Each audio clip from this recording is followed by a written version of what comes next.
Alrighty. Notes, rational number conversion, and we will be doing a practice saying rational number practice. So, yesterday we did a fraction to a decimal.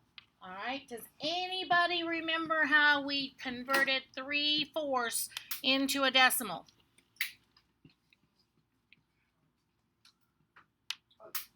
Tell me the steps. What do I do? You gotta divide the numerator by the Okay, so everybody, we're going to practice these together, okay? So please be doing this with me. I know how to do it, so this is not for my benefit, this is for your benefit, all right? We press the numerator, which is which one, 3 or 4? 3, and then we press the divide by sign, and then we press 4. So now I have 3/4 in the calculator. What do I do next? You gotta hit enter. I gotta hit enter for it to turn it into a decimal. Okay? So the 3/4 equivalent in decimal form is 0.75. Okay? We call that 75 hundredths, but I will usually say 0.75 for you. All right, the next one, we did that together too. We did it yesterday. Can you go where? I would really prefer that you would do it right during the lecture, because otherwise you're going to miss it all. What if, I had a solution.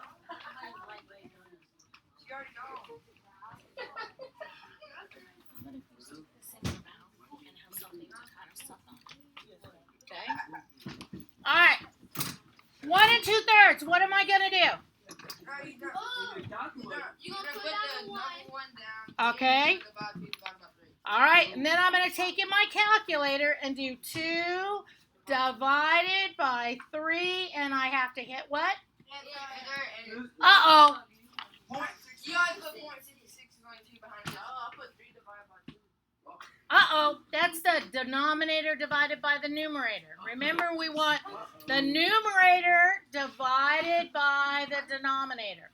So, if it says this, it's telling me that it's a repeating 6, okay? The reason that last digit is a 7 is because it is rounding it and ending it. But 1, 2, 3, 4, 5, 6, 7, 8, 9, 10. This calculator will only let you see 10 digits after the decimal point. So all we've got to do is know in our little brains that it's 0.6 repeating. Okay? And if you had written this way, that is perfectly acceptable also. Okay? All right? Either one of those would be fine. See, I'm lazy. I'm only going to write it once if I only have to write it once. All right? All right. Let's go on.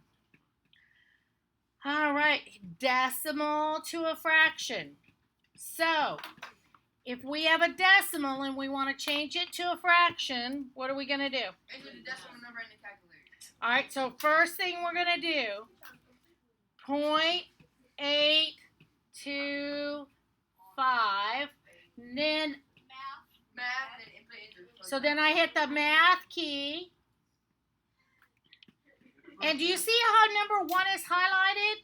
I could push 1 and enter, but since it's already highlighted, all I have to do is hit enter, enter. Okay? 33/40. That's exactly right. Okay, everybody getting the same thing? If you're getting something different, let us know, okay? All right. Okay. What are we going to do with this? The sign. That means that what's happening with the 6? It's repeated. Okay. So when you have a repeater, what you're going to do is you're going to put in decimal 2, 5, 6, just like you saw. And then what you have to do to get the correct one is this. 6. About 3/4 of the way over the screen is enough. You can take it all the way to the end if that makes you happy, but at least get it to about 3/4 of the way of the screen. Then you hit math, enter, enter, and what do we get? 77 over 300. And I'll show you an example, okay, before we move on. If I had 0.3 with a line over it, okay, and if I was to put 0.3 in the calculator, and I hit math and hit enter, enter, what do I get?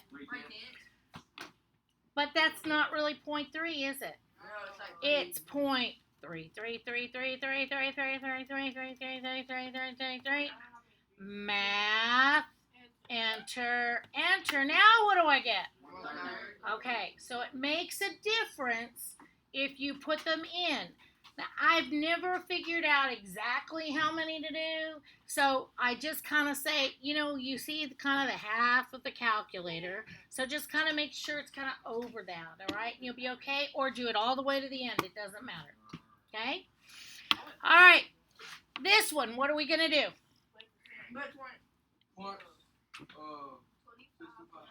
Okay, so what do we need to do with this? What is this called right here? The whole number. So, okay, so we're going to write down the whole number. Then we're going to take the parts. This is if I have 25 pizzas and some pieces left over, okay? I have whole 25 pizzas. Wouldn't that sound good about now? Okay? All right, so we're going to do 0.625. And somebody who hasn't said a word yet, tell me, what am I going to push? Math, enter, enter. Very good. So then I just add that 5/8 to my 25. Okay? Pretty simple so far, huh? All right. Let's talk about a percent to a decimal. Now, your teachers taught you a trick a while back. They taught you how to do this. Does anybody remember what that means? Okay. If you're really good at Dr. Pepper, you can use it. I'm going to teach you a different way because you have the calculator, and I always want you to get the correct answer. Okay? If you were to use Dr. Pepper, it means that this is a percent. We started at the percent place, and we would move it 1, 2 to become a decimal. I like C2. It's percent to decimal, divide by 100. Okay? So if I take this number and take that percent sign away, if I just put in 96 divided by 100, I get 0.96, and that's the answer. Okay? Everybody's putting this stuff in the calculator, correct? Yes, ma'am. Okay. All right.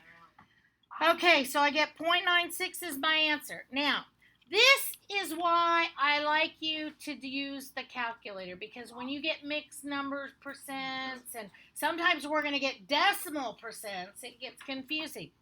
So on here, you're going to treat it just like you did a fraction to a decimal. Then we're going to take it to a percent. Yes.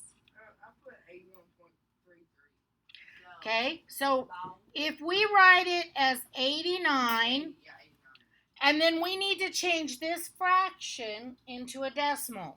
So we're going to do 1 divided by 3 and hit enter. And what do we get? 1.3. So I'm going to put 0.3 with a line over it. Now, it's a decimal. Is it a percent yet? No. Okay. So to get, I'm sorry, this is a percent to a decimal. We're good. Okay? Sorry. We're good. Okay? That's all we needed to do. Okay? Now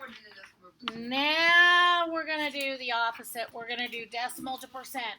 And unfortunately, decimal to percent, when we get to the complicated one, will take a little more. All right? So, what?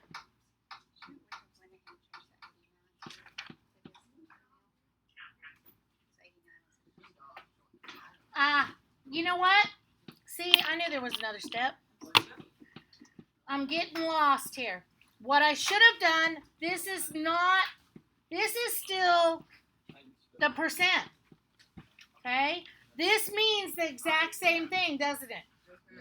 So now I need to take this number and divide by 100. 89.3333333. Right? Okay? And divide by 100. And I get what? 0.89. Well, 0.89 what? With the 3 repeating. So it's really 0.893, and I have to have that little hat on top of that 3. That little line.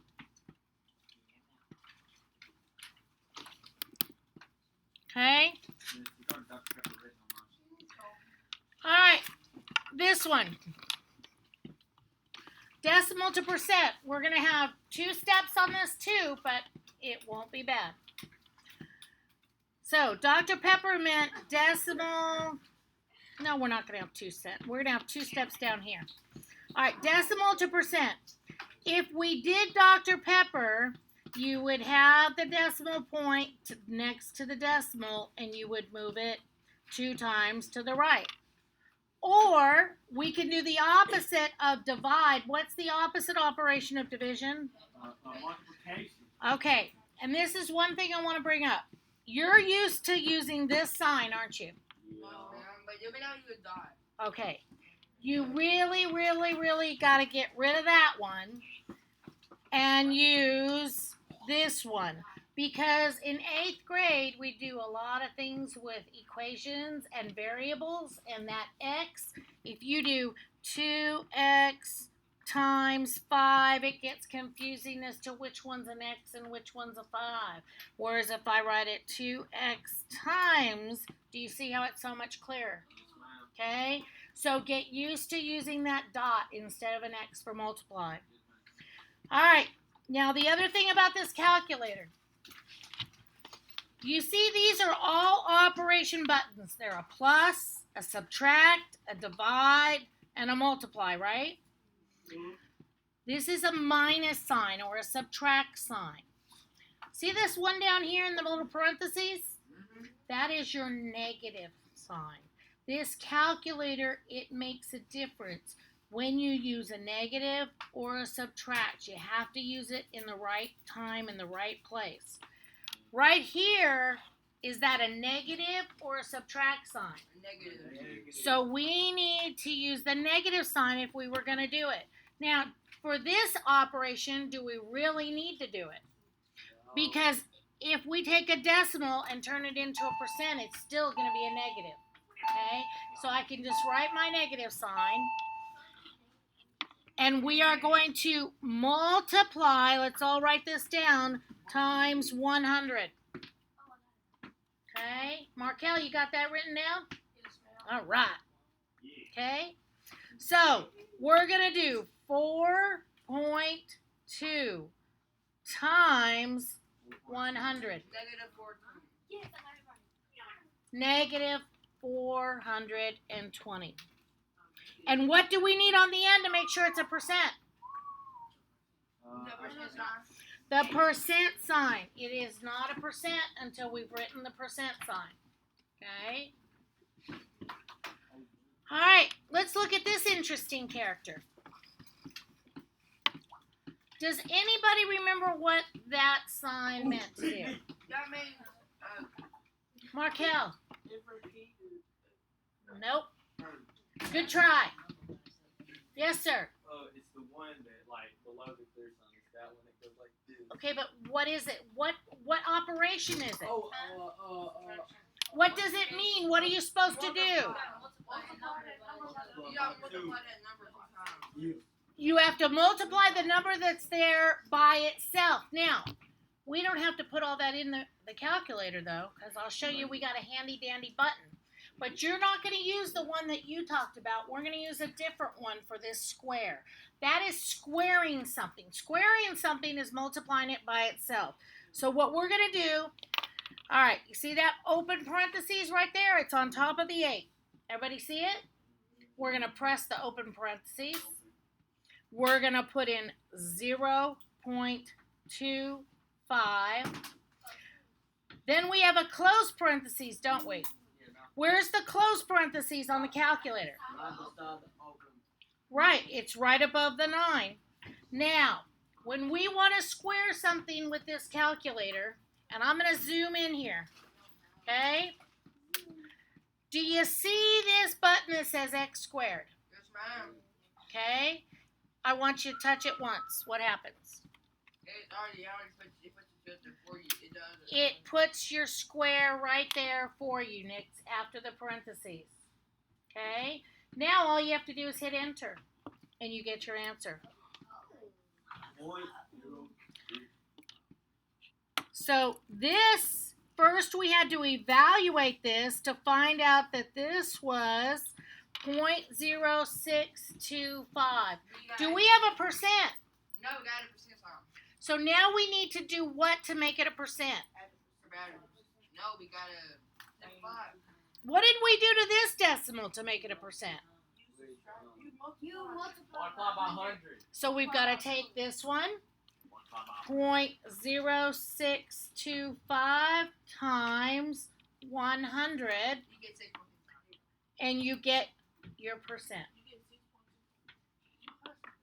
6.25%.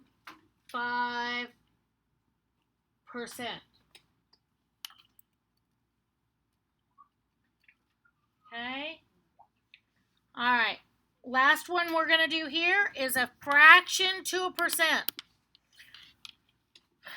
So first we need to change our fraction to what? There you go. So how are we going to change this fraction to a decimal? 4 divided by 5. 4 divided by 5 gets us 0.8. Now what are we going to do? You're going to want to put it in. Decimal to percent, always what did we do up here? Multiply by 100.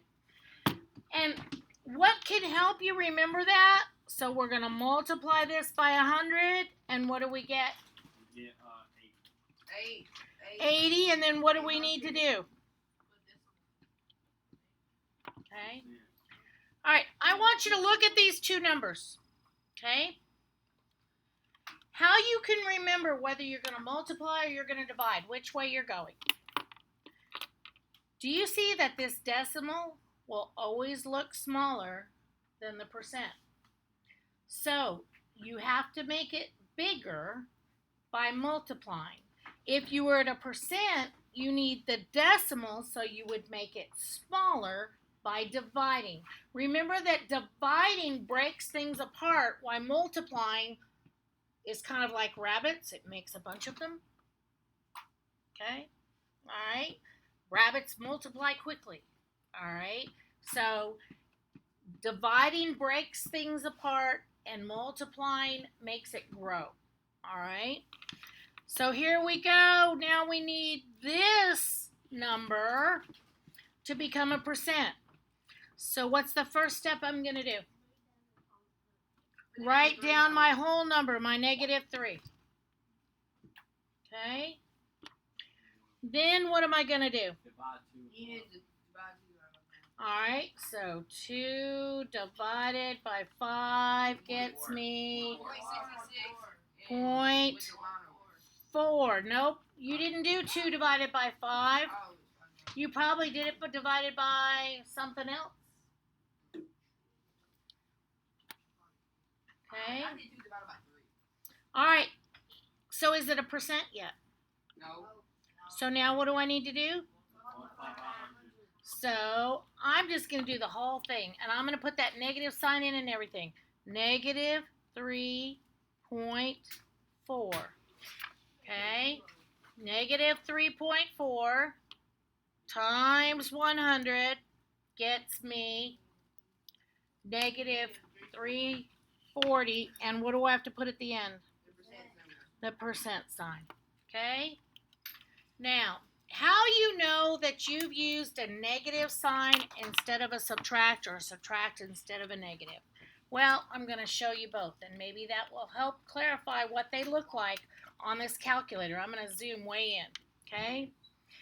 If I have a negative 3, it looks like that, okay? If I have a subtract, ooh, I don't want that, but that's okay. Let's do 4 subtract 3. Let's see. Let's just do it. Nope, that's not going to work. Negative 3. How am I going to show this? And I have, you're just going to have to 4 subtract 3. All right. I did 4 subtract 3. Do you see how the subtract line is long and it's in the middle? Whereas this negative sign is short and it's more towards the top of the number. And that's the difference with them. If I did 4 subtract negative 3, do you see the difference in them now? Okay, so that subtract or that minus sign is very different than the negative sign. All right, we're going to define a couple of terms before we go on. First term I need you to write down is rational number. Okay, and I'm going to bring it up right here. And we're going to talk about a rational number. Okay, a rational number. Does anybody know what a rational number is? Actually, it doesn't have an E on the end. I misspelled it. Rational number. Does anybody know what a rational number is?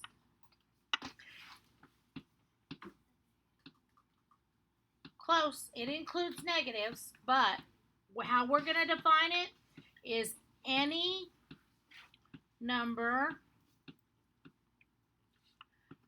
that can be changed or is into a fraction.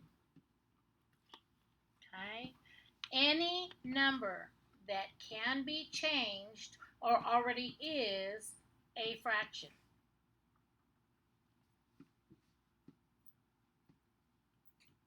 So, let's take an example. Is that a rational number? Okay, because it is a fraction, correct? This is the one that gets most students. Is that a rational number? Who says yes? It's okay. Remember, this is safe. It's okay to be wrong. Who says no? Okay. Somebody tell me, what is 2 over 1? 2. When you take 2 and divide it by 1, what do you get? 2. So, is that a fraction? Yes. So all whole numbers Yes. are fractions. Yes. Okay? What if it was a negative 4? Ew. Because I would write that how? Negative 4 over 1. Okay? Now, we're going to talk about one thing for just a minute, and then we're not going to dwell on it too much, but I want you to know this, start knowing this. In 8th grade, we give you a new number system, okay? So we're going to learn about just a little bit about it. In 7th grade, what was that? That was, It's called pi. And how much was it worth? Okay, or what? Or Or what? I can't remember now. Okay. 22 over 7? Does that sound familiar? Okay. The thing is on your mathematics chart in 7th grade, they had the word pi, okay? And then over here, they had this symbol, and it said 3.14 or 22 over 7, okay? So it looks like it's a rational number, right? Because it can be turned into a fraction. But it's not. Look at that sign. What does that sign mean? Wait. Wave? No, it's not gonna. Hi. Okay. Is it an equal sign? Yes. Hmm. Wait, no. An equal sign looks like that. So this sign means approximately. Okay? Approximately. So what they did, because you were doing all those calculations by hand, they gave you an approximate for pi. So what we're going to do in our calculator is hit this second key, this blue key right here. Excuse this interruption. 8th grade teachers, we are going to do grade level assemblies on Monday, not today. Thank you.